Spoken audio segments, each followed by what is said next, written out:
Բարգավաճ Հայաստան կուսակցության նախագահ Գագիկ Ծառուկյանը Երևան կենտրոն քրեակատարողական հիմնարկից հանդես է եկել հայտարարությամբ. «Շնորհակալություն եմ հայտնում հանրային գործիչների այն մեծ ու հեղինակավոր ցանկին, որոնք հանդես եկան ինձ աջակցող հայտարարությամբ։ Նման քայլը երբեք չի մոռացվում։ Ձեզնից ոմանց հետ անձամբ եմ ծանոթ, ոմանց հետ եղել են Քրիստոսի արձանիշին հրապարակում։ Շատերից ծանոթ չեմ, բայց դա անպայման տեղի կունենա։ Անկեղծ ասած, առաջին միտքը, որ մոտս ծագեց ձեր հայտարարությունը լսելուց հետո, հետևյալն էր. ինչպես կարող է մի ազգ ունենալ այսքան հանրահայտ հեղինակավոր դեմքեր, իրենց ոլորտներում լուրջ հաջողության հասած մարդիկ ու մեր երկիրը լինի այս վիճակում։ Մեր ժողովուրդը շատ մեծ պոտենցիալ ունի։ Մենք կարող ենք մեջքներս ուղղել, մենք կարող ենք վերականգնել մեր ինքնավստահությունը, մենք աշխարհին շատ բան ունենք ասելու թե մշակույթում, թե գիտության մեջ, թե սպորտում, բոլոր բնագավառներում։ Ինձ համար այս օրերին ամենացավալին այն է, որ ինձ հետ փոխկապակցված բոլոր ձեռնարկություններում մարդիկ զրկվել են աշխատանքի գնալու իրենց օրվա հացը վաստակելու հնարավորությունից։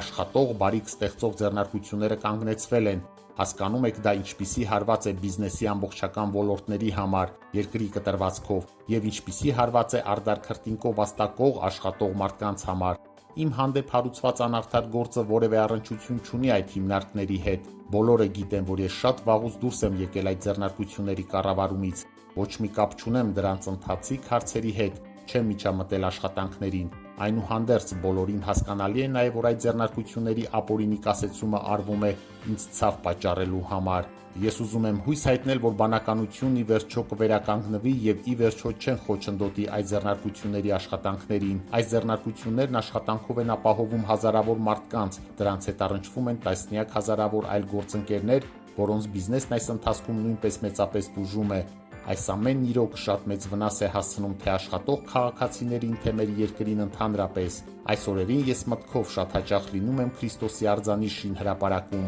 Ամեն քարը, ամեն աստիճանը, ամեն մետրն ինձ համար թանկ է ու կարևոր։ Վերջերս մտածում էի, որ ժամանակն է ստեղծել արձանի բացման արարողության աշխատանքային խումբ։ Պլանավորում եմ, որ ներկա կգտնվեն հեղինակավոր հյուրեր աշխարհի բոլոր ծայրերից, հանրահայտ դեմքեր, համաշխարհային հեղինակություն ունեցող գործիչներ, պաշտոնական պատվիրակություններ, իմ երկրի ու ժողովրդի բարեկամներ, տարբեր ազգերի ու կրոնների ներկայացուցիչներ։ Ասեմ, որ արդեն իսկ ունեմ բազմաթիվ հեղինակավոր անձանց հավաստիացումները, որ բացմանը կգան մեր երկիր, տեսնելու աշխարհի նոր հրաշալիքը։ Այս ամենը պետք է մշակել, պլանավորել, քննարկել, բանակցել։ Մի խոսքով շատ գործ կա անելու։ Աստծո կամոք ամեն ինչ կարվի։ Ես ունեմ այն խոր անխախտելի զգացողությունը, որ այդ արձանի կառուցումը մեր երկրի համար նոր լուսավոր շրջան է բացելու։ Այդ արձանը մեր երկրի համար պետք է բացի նոր էջ, նոր հաջողություն։ Այն պիտի դառնա մեր ներքին համերաշխության ազգային վերածննդի ու աշխարհին ներկայանալու մեր նոր խորհրդանիշը։